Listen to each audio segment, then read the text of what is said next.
October 15, 1962. The humid air above Fort Bragg, North Carolina, carried the distinctive whop-whop-whop of rotor blades as the newly delivered UH-1B Iroquois settled onto the tarmac. Steam rose from the hot asphalt where monsoon-like rain had fallen moments before. Inside the observation tower, a delegation of NATO military attachés watched through rain-streaked windows as American pilots demonstrated their latest utility helicopter. Among them stood Oberst Klaus Reinhardt of the West German Bundeswehr, his weathered face bearing the skeptical expression of a man who had survived the Eastern Front. "Thin as aluminum foil," he muttered in accented English to his British counterpart, watching the Huey's crew chief slide back the aircraft's lightweight door. One burst from a Kalashnikov, and this machine becomes a flying coffin. The German officer adjusted his wire-rimmed glasses and scribbled notes in his leather-bound journal. Behind him, other European observers nodded in agreement. They had seen what Soviet-supplied weapons could do to aircraft over Korea. This American flying machine, with its exposed transmission and minimal armor plating, seemed destined for catastrophe. But in that moment of European doubt, none could foresee that this supposedly fragile aircraft would become the heartbeat of the most complex helicopter war in military history. The Huey would not merely survive Vietnam, it would define it, transform it, and ultimately outlast the very conflict that tested its aluminum bones against the unforgiving crucible of Southeast Asian warfare. The skepticism emanating from that North Carolina demonstration reflected a broader European military doctrine that prioritized heavy armor and overwhelming firepower. German tactical thinking, forged in the mechanized battles of World War II, viewed aircraft survivability through the lens of protective steel and redundant systems. The Huey represented everything their military philosophy rejected: lightweight construction, minimal defensive capability, and reliance on speed rather than armor for protection. Colonel Reinhardt's assessment was not born of ignorance, but of hard-earned experience. He had witnessed the carnage of Stalingrad, where inadequately protected vehicles became death traps in urban combat. His criticism of American helicopter design reflected the European belief that any military aircraft operating in a hostile environment required substantial protection to ensure crew survival and mission effectiveness. The German Bundeswehr, rebuilding itself as a NATO partner, favored robust engineering solutions that could withstand sustained enemy fire. British Air Marshal Geoffrey Thornton, standing beside the German observer, shared similar reservations. "Bloody thin skin for a war machine," he observed, noting how the Huey's fuselage appeared almost translucent in the afternoon light. The Royal Air Force had learned painful lessons about aircraft vulnerability during the Battle of Britain, where insufficient armor protection had cost countless aircrew lives. From their perspective, the American helicopter industry seemed to prioritize cost-effectiveness over crew protection, a potentially fatal miscalculation. French Colonel Henri Dubois, whose nation was still nursing wounds from Indochina, proved even more critical. The Viet Minh would turn these into flying torches within minutes, he declared, remembering how communist forces had systematically destroyed French helicopters during the siege of Dien Bien Phu. His experience with Asian warfare had taught him that jungle combat demanded robust, heavily armored aircraft capable of absorbing tremendous punishment while maintaining operational capability. The UH-1 Iroquois represented a revolutionary departure from conventional military aviation philosophy. Designed by Bell Helicopter as a medical evacuation and utility transport, the aircraft prioritized versatility, maintainability, and production efficiency over protective armor. Its turbine engine, mounted above the passenger compartment, eliminated the need for heavy protective housing while providing superior power-to-weight ratios compared to piston-powered predecessors. Engineer Arthur Young, Bell's chief designer, had deliberately chosen lightweight aluminum construction to maximize payload capacity and operational range. The Huey's distinctive door configuration, wide-opening clamshells that could accommodate stretchers, troops, or cargo, required minimal structural reinforcement that would add unnecessary weight.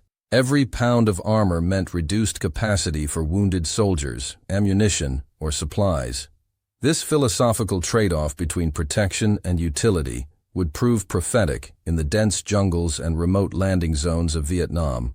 The T-53 turboshaft engine, producing 1,100 shaft horsepower, represented cutting-edge aviation technology in 1962.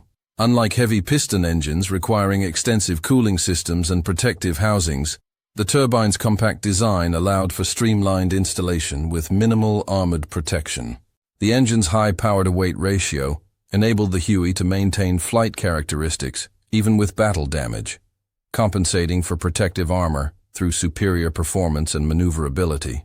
The aircraft's rotor system, featuring 2 lightweight blades and a simplified hub design, prioritized reliability and maintenance efficiency over combat survivability. Bell engineers recognized that helicopter operations in remote locations would require minimal maintenance infrastructure and rapid component replacement. The Huey's modular design allowed field mechanics to conduct major repairs using basic tools and readily available spare parts, a crucial advantage that European observers failed to appreciate during their initial assessment. October 1962 marked the beginning of American military advisors' escalated involvement in South Vietnam, where Bell UH-1As had already begun arriving to support Army of the Republic of Vietnam forces. Early operational reports described the helicopter's exceptional performance in medical evacuation missions, troop transport, and light cargo operations. However, these initial deployments occurred in relatively secure areas, where enemy contact remained sporadic and disorganized. The first real test of European skepticism came during the Battle of Ap Bac on January 2, 1963. Viet Cong forces, armed with captured American weapons and Soviet-supplied automatic rifles, engaged a formation of UH-1As, attempting to insert South Vietnamese troops into a contested landing zone. Communist fighters, hidden in dense vegetation surrounding the rice paddies, opened coordinated fire on the approaching helicopters as they descended through vulnerable flight patterns. Captain James Fleming, piloting the lead Huey in the formation, felt the aircraft shudder as multiple rounds penetrated the thin fuselage. His crew chief shouted warnings about hydraulic fluid streaming from punctured lines, while the co-pilot struggled with damaged flight controls. The aluminum skin that European observers had criticized now revealed its vulnerability as tracer rounds passed through the passenger compartment like deadly needles through fabric. Within minutes, 3 helicopters sustained serious battle damage, forcing emergency landings in the muddy rice fields below. Viet Cong fighters swarmed the downed aircraft, capturing sophisticated radio equipment and studying the Huey's construction techniques. Intelligence reports later revealed that communist forces had specifically targeted the helicopter's unprotected transmission housing and fuel tanks, exploiting exactly the vulnerabilities that German and British observers had identified during the Fort Bragg demonstration. The psychological impact of Ap Bac reverberated through American military leadership, validating European criticism of the Huey's defensive inadequacies. Military Assistance Command Vietnam requested immediate modifications to improve helicopter survivability, including additional armor plating around crew positions and fuel tank protection systems. However, these modifications would require months of development and testing while combat operations continued with existing aircraft configurations. Major General Hamilton Howze, commanding the Army's helicopter development program, faced a critical decision following the Ap Bac engagement. European allies pressed for fundamental design changes that would transform the Huey into a heavily armored gunship, similar to proposed German helicopter concepts. American military contractors submitted proposals for armored variants featuring steel plating, redundant flight systems, and enhanced defensive armament that would triple the aircraft's combat weight. But the harsh realities of Vietnamese geography and logistics demanded a different solution. The mountainous terrain of the Central Highlands, combined with primitive airfield facilities and limited maintenance infrastructure, required helicopters capable of operating from small clearings and improvised landing zones. Heavy armor would reduce payload capacity, limit operational range, and complicate field maintenance procedures in remote areas where every component required manual transportation. The revelation began emerging through accumulated operational experience rather than dramatic battlefield victories. Huey pilots discovered that their aircraft's lightweight construction, initially criticized as a fatal weakness, actually provided crucial advantages in the unique combat environment of Vietnam. The helicopter's ability to rapidly change altitude and direction often proved more valuable than additional armor plating when engaging mobile enemy forces in dense jungle terrain. Captain Robert Mason, flying medical evacuation missions in the Mekong Delta, documented this tactical evolution in his mission reports. "Charlie doesn't waste ammunition on long-range shots anymore," he observed after completing his 50th combat mission. "They wait until we're committed to landing, then concentrate fire on the cockpit area. Speed and unpredictability keep us alive better than armor ever could." His insight reflected a growing understanding among helicopter crews that survival depended on tactical innovation rather than technological protection. The Huey's modest engine power, barely adequate for heavily loaded operations, forced pilots to develop precision flying techniques that minimized exposure time in enemy fire zones. Unlike heavily armored aircraft that could absorb punishment while maintaining predictable flight patterns, Huey crews learned to exploit terrain features, weather conditions, and timing variations that made their aircraft difficult targets for ground-based weapon systems. Flight Warrant Officer Michael Durant, commanding a medical evacuation unit in Ars Corps, perfected the technique of spiraling approaches that used the helicopter's superior maneuverability to avoid establishing predictable descent patterns. "We come in like a falling leaf," he explained to newly arrived pilots, "constantly changing our angle and speed so the enemy can't establish a firing solution." This tactical adaptation transformed the Huey's lightweight agility from a perceived weakness into a significant tactical advantage. The aircraft's simple mechanical systems, originally criticized for lacking redundancy and protection, proved remarkably adaptable to field modifications and battle damage repairs. Maintenance crews discovered that bullet holes in the aluminum fuselage could be patched with metal sheeting and rivets, restoring structural integrity within hours rather than days. More complex repairs, such as transmission or engine replacement, could be accomplished in forward areas using basic tools and portable lifting equipment. Chief Warrant Officer Samuel Johnson, supervising helicopter maintenance at Q Chai Base, documented the Huey's remarkable damage tolerance in his technical reports. "We've had birds come back with over 30 bullet holes that were still flyable," he noted after examining aircraft returning from combat missions. The aluminum construction actually prevents catastrophic failure by allowing small punctures to remain isolated rather than propagating into major structural breaks.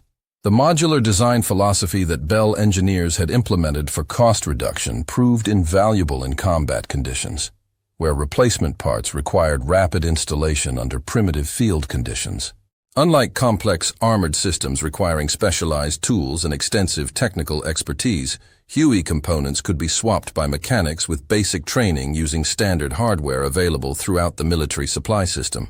By 1965, 3 years after the skeptical European assessment at Fort Bragg, operational data began validating the American design philosophy in ways that surprised both critics and supporters. Statistical analysis of helicopter losses revealed that armor protection provided minimal survival advantages against the weapons systems commonly employed by Viet Cong and North Vietnamese forces. Communist fighters typically used concentrated automatic weapons fire at close range, overwhelming any reasonable armor protection through sheer volume rather than individual projectile effectiveness. The introduction of man-portable surface-to-air missiles and heavy machine guns, mounted on mobile platforms, fundamentally changed the threat environment facing American helicopters.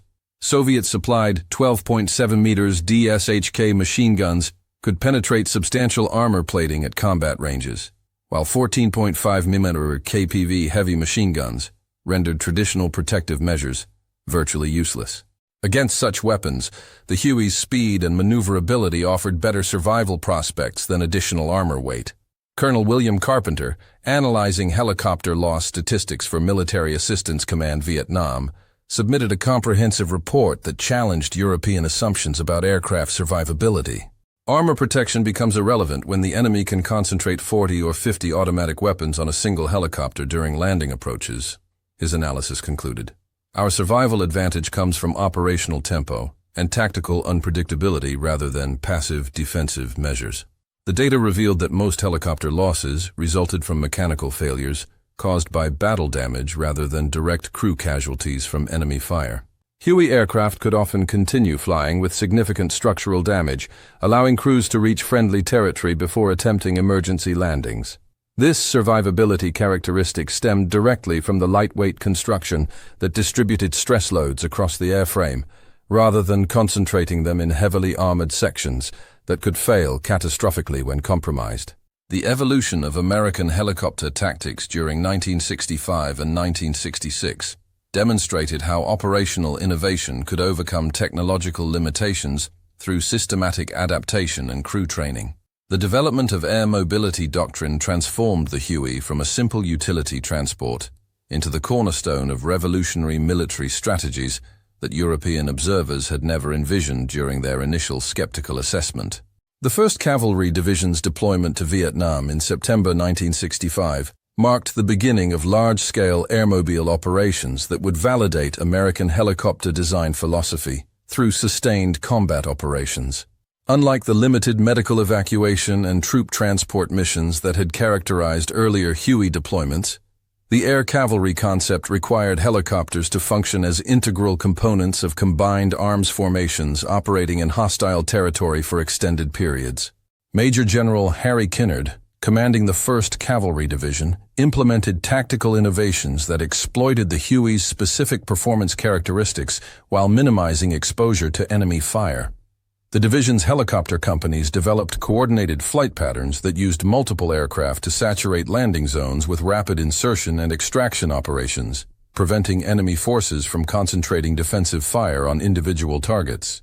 The famous Battle of Ia Drang in November 1965 provided the ultimate test of American helicopter design philosophy against determined enemy resistance.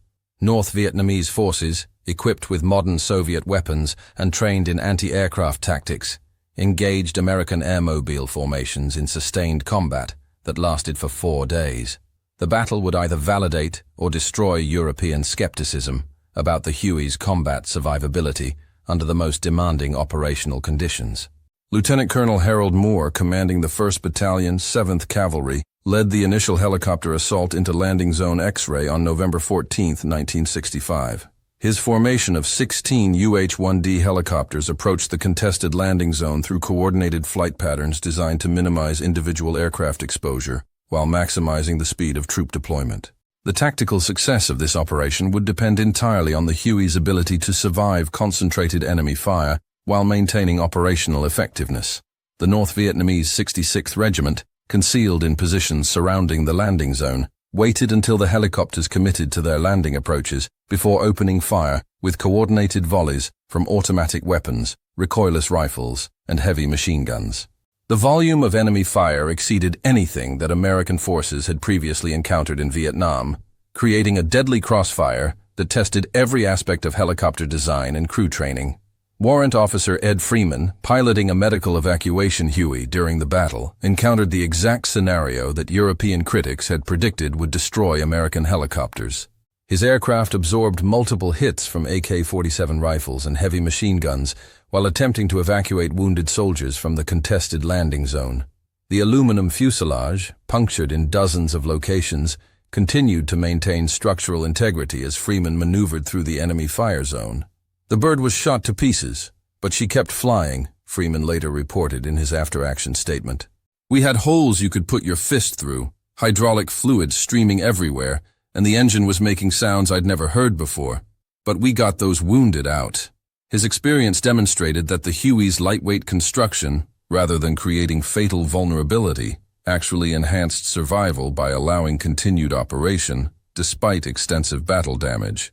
The statistical results from Ia Drang provided compelling evidence that challenged European assumptions about helicopter survivability. Despite facing the heaviest concentrated fire in the war's history, American helicopter losses remained within acceptable operational parameters. More importantly, damaged aircraft continued functioning long enough to complete their missions, evacuating wounded personnel and delivering critical supplies to besieged ground forces. Major Bruce Crandall, commanding the helicopter company supporting the 1st Battalion, documented the tactical advantages that emerged from the Huey's design characteristics during sustained combat operations. The enemy couldn't predict our approach patterns because we could change them instantly based on ground conditions and threat assessment, he observed in his operational report. Heavier aircraft would have been forced into predictable flight profiles that would have made us sitting ducks. The battlefield innovation that emerged from Ia Drang fundamentally transformed military aviation doctrine and vindicated American design philosophy in ways that European observers could not have anticipated. Helicopter crews developed tactical techniques that exploited their aircraft's specific performance characteristics, while compensating for defensive limitations through operational creativity and coordinated teamwork. The concept of aerial artillery, using armed Huey gunships to provide close air support for ground operations, emerged from battlefield necessity rather than theoretical planning. UH-1B and UH-1C aircraft, modified with rocket pods and machine gun mounts, proved capable of delivering precise firepower in close proximity to friendly forces without requiring the extensive coordination procedures associated with fixed-wing aircraft operations. Captain James Sear, commanding a gunship company during the Ia Drang battle, discovered that his lightweight helicopters could operate in weather conditions that grounded heavier aircraft. "We could get in under the cloud deck and provide support when everything else was weathered out," he reported. "The enemy learned to fear the sound of our rotors because they knew we could reach them anywhere, anytime." This operational flexibility demonstrated a crucial advantage of the American design philosophy that European critics had overlooked. While heavily armored aircraft required extensive logistical support and favorable operating conditions, the Huey's modest requirements enabled sustained operations from primitive bases under adverse conditions that would have grounded more complex systems. The maintenance advantages of lightweight construction became apparent during extended combat operations when helicopter companies operated far from major repair facilities. Huey aircraft could be maintained by small crews using portable equipment and readily available spare parts, while heavier aircraft required specialized facilities and extensive technical support that was often unavailable in forward combat areas. Sergeant First Class Robert Martinez, supervising helicopter maintenance during the Ia Drang campaign, documented the practical advantages of the Huey's design philosophy. "We could patch bullet holes with aluminum sheeting and have a bird back in the air within hours," he noted in his technical reports. The simple systems meant that one mechanic could handle most repairs without waiting for specialized parts or equipment. The logistical efficiency of Huey operations proved particularly valuable in the remote areas of Vietnam, where conventional supply lines were vulnerable to enemy interdiction. Helicopter companies could sustain operations for weeks using basic supplies and equipment transported by their own aircraft, maintaining operational tempo despite limited infrastructure and constant enemy pressure. By late 1966, 4 years after the skeptical European assessment at Fort Bragg, operational statistics provided overwhelming evidence that American helicopter design philosophy had succeeded beyond all expectations. The UH-1 series had become the backbone of American military operations in Vietnam, conducting missions that would have been impossible with heavier, more heavily armored aircraft designs. The total number of Huey aircraft deployed to Vietnam exceeded 7,000 units by the end of 1966, supporting every aspect of American military operations from medical evacuation to heavy cargo transport. This massive deployment demonstrated the aircraft's versatility and reliability under conditions that had initially seemed likely to expose fatal design flaws. Colonel James Hollingsworth, commanding aviation units in the 3rd Corps, submitted comprehensive reports documenting the Huey's performance under sustained combat conditions. "These helicopters have revolutionized military operations in ways that we couldn't have imagined," his analysis concluded. The combination of reliability, versatility, and maintainability has created capabilities that justify every aspect of the original design philosophy. The medical evacuation statistics provided the most compelling evidence of the Huey's success in the role that had originally motivated its development. Dust-off missions, using unarmed medical evacuation helicopters, achieved survival rates that exceeded all previous military medical standards, despite operating in hostile territory under constant enemy fire. Major Charles Kelly, commanding medical evacuation operations in the Central Highlands, documented the life-saving capabilities that emerged from the Huey's design characteristics. "We can reach wounded soldiers anywhere in our area of operations within 15 minutes of receiving a call," he reported. The aircraft's reliability and performance in marginal weather conditions have saved thousands of lives that would have been lost under previous medical evacuation procedures. The psychological impact of reliable helicopter medical evacuation extended far beyond simple casualty statistics. American ground forces operated with confidence that wounded personnel would receive rapid evacuation and advanced medical treatment, improving morale and combat effectiveness throughout military units operating in remote areas. The cargo transport capabilities of utility Huey variants proved equally valuable in sustaining military operations across the challenging terrain of Vietnam. The aircraft's ability to deliver supplies directly to remote outposts and fire bases eliminated the need for vulnerable ground convoys in areas where road networks were limited or controlled by enemy forces. Chief Warrant Officer David Johnson, piloting cargo missions in the Mekong Delta, documented the operational advantages of helicopter logistics. "We can deliver ammunition, food, and water directly to any unit in our area, regardless of ground conditions or enemy activity," he observed. This capability has fundamentally changed the way American forces can operate in hostile territory. The emergence of specialized Huey variants for specific mission requirements demonstrated the aircraft's adaptability to evolving operational needs. Gunship configurations provided close air support capabilities that complemented traditional artillery and fixed-wing aircraft, while electronic warfare variants conducted reconnaissance and communications intelligence missions that would have been impossible with heavier platforms. The UH-1E variant, developed specifically for United States Marine Corps operations, incorporated design modifications that enhanced performance in the unique conditions of coastal and jungle warfare. These adaptations validated the original modular design philosophy by demonstrating how basic aircraft systems could be modified for specialized requirements without compromising fundamental performance characteristics. Lieutenant Colonel Robert Williams, commanding Marine helicopter operations in Air Corps, praised the adaptability of Huey aircraft to diverse mission requirements. "We've configured these birds for everything from heavy cargo transport to close air support, and they perform every mission with equal effectiveness," he reported. "The versatility that seemed like a weakness during peacetime has become our greatest operational advantage." The intelligence-gathering capabilities of modified Huey aircraft provided battlefield commanders with reconnaissance information that would have been impossible to obtain through traditional means. Electronic surveillance variants could monitor enemy communications and track troop movements in areas where ground reconnaissance would have been extremely hazardous.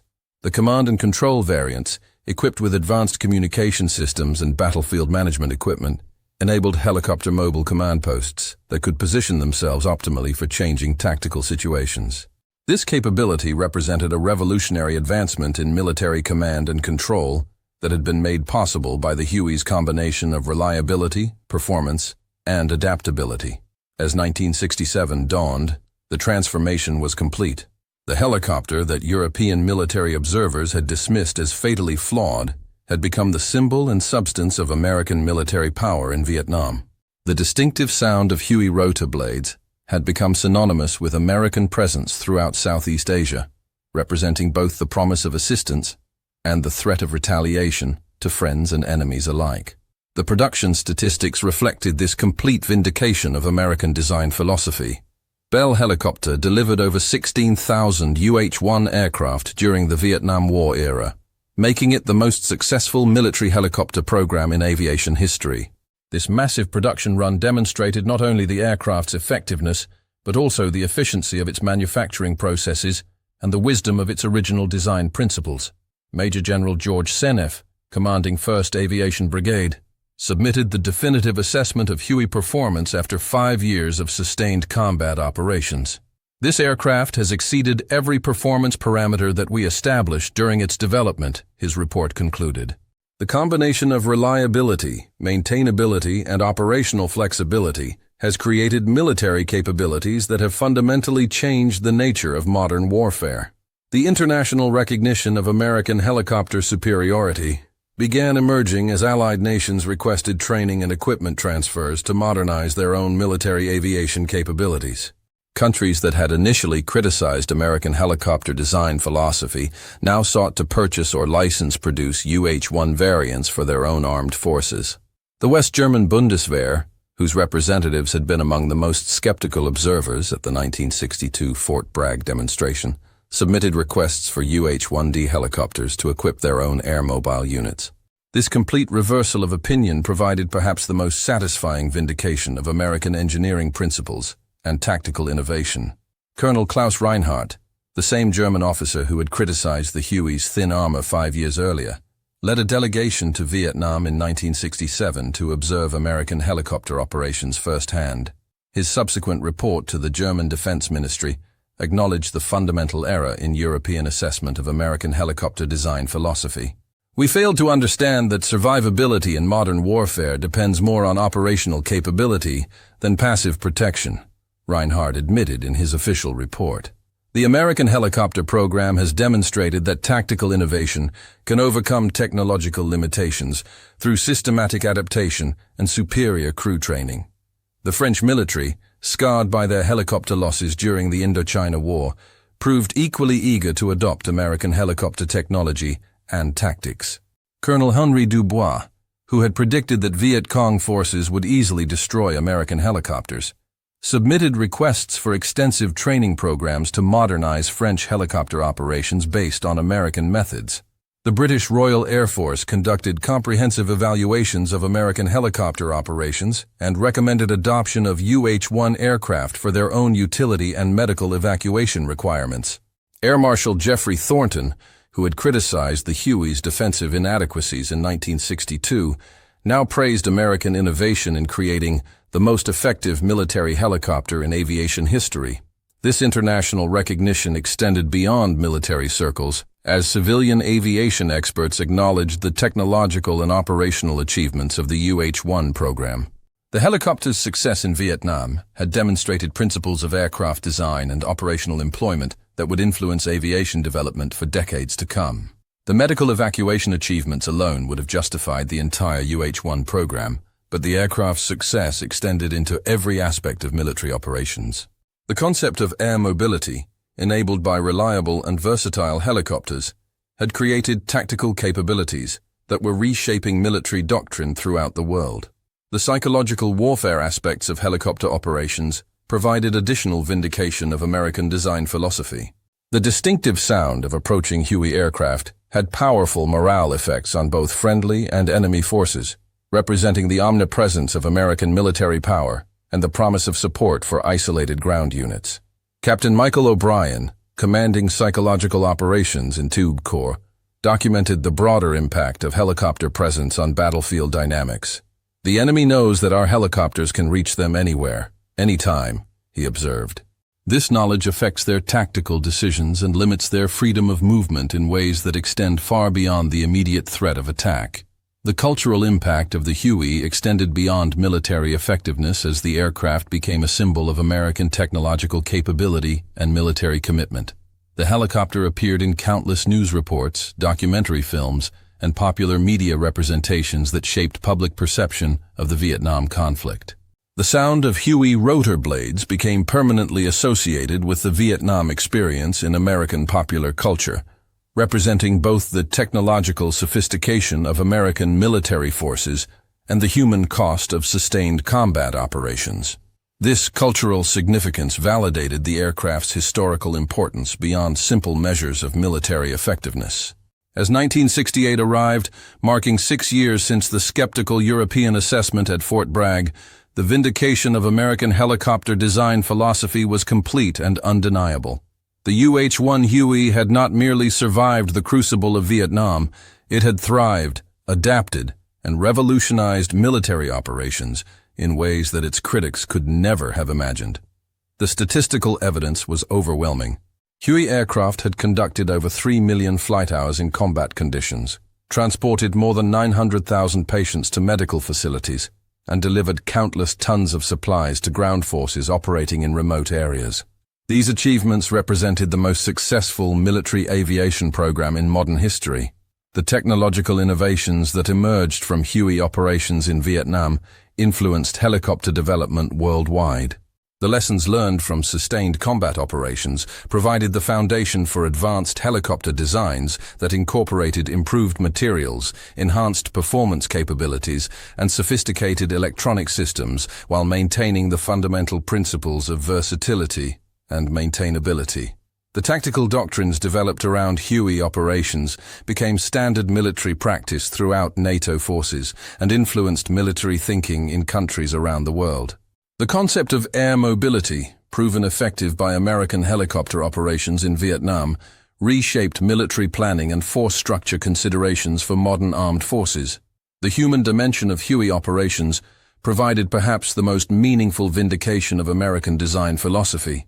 The aircraft had saved thousands of lives through medical evacuation missions, supported isolated ground units under impossible conditions, and provided American military personnel with capabilities that enhanced their effectiveness while reducing their vulnerability. The crews who flew Huey aircraft in Vietnam developed professional skills and tactical knowledge that influenced military aviation for generations. Their innovations in flight techniques, maintenance procedures, and operational employment demonstrated the human creativity that could emerge when provided with reliable and adaptable equipment. The maintenance personnel who kept Huey aircraft operational under primitive field conditions proved that sophisticated military equipment could function effectively when designed with simplicity and reliability as primary considerations. Their achievements validated the wisdom of prioritizing maintainability over complexity in military aircraft design. The legacy of Huey operations in Vietnam extended far beyond the immediate military context, as the aircraft's success influenced civilian helicopter development and commercial aviation applications. The technological principles proven in combat found application in emergency medical services, law enforcement operations, and commercial transportation throughout the world. The international market for civilian UH-1 variants demonstrated the commercial value of military aviation development when properly executed. Countries and organizations worldwide purchased civilian versions of the aircraft for applications ranging from forest fire suppression to offshore oil platform support, validating the underlying design principles through sustained commercial success. Today, more than 5 decades after those skeptical European observers dismissed the Huey as fatally flawed, the aircraft continues operating in military and civilian roles throughout the world. This extraordinary longevity provides the ultimate vindication of American helicopter design philosophy and the wisdom of prioritizing versatility and reliability over passive protection. The museums and memorial sites that display preserved Huey aircraft serve as monuments to the triumph of innovative thinking over conventional wisdom. These exhibits remind visitors that technological success often emerges from unconventional approaches that challenge established assumptions and embrace calculated risks in pursuit of superior performance. The sound of Huey rotor blades, now heard primarily at air shows and memorial ceremonies, continues to evoke powerful emotions among those who witnessed the aircraft's transformation from criticized innovation to proven war winner. That distinctive rhythm represents not merely mechanical achievement, but the vindication of American engineering principles and military adaptability. The lessons learned from Huey operations continue influencing modern military aviation as defense planners balance protection against capability in designing aircraft for contemporary threats. The Vietnam experience demonstrated that survivability often depends more on operational flexibility than passive defensive measures, a principle that remains relevant in current military planning. The story of the UH-1 Huey represents more than successful aircraft development. It exemplifies the triumph of innovation over skepticism, adaptability over rigidity, and practical effectiveness over theoretical perfection. The helicopter that European observers had dismissed as inadequately protected became the heart of American military operations in Vietnam through superior design philosophy and tactical innovation. History is not made of victories. It's made of voices that refuse to disappear. What should we cover next? Subscribe and share your thoughts on this video. Your feedback and support are immensely valuable and help me keep improving the content.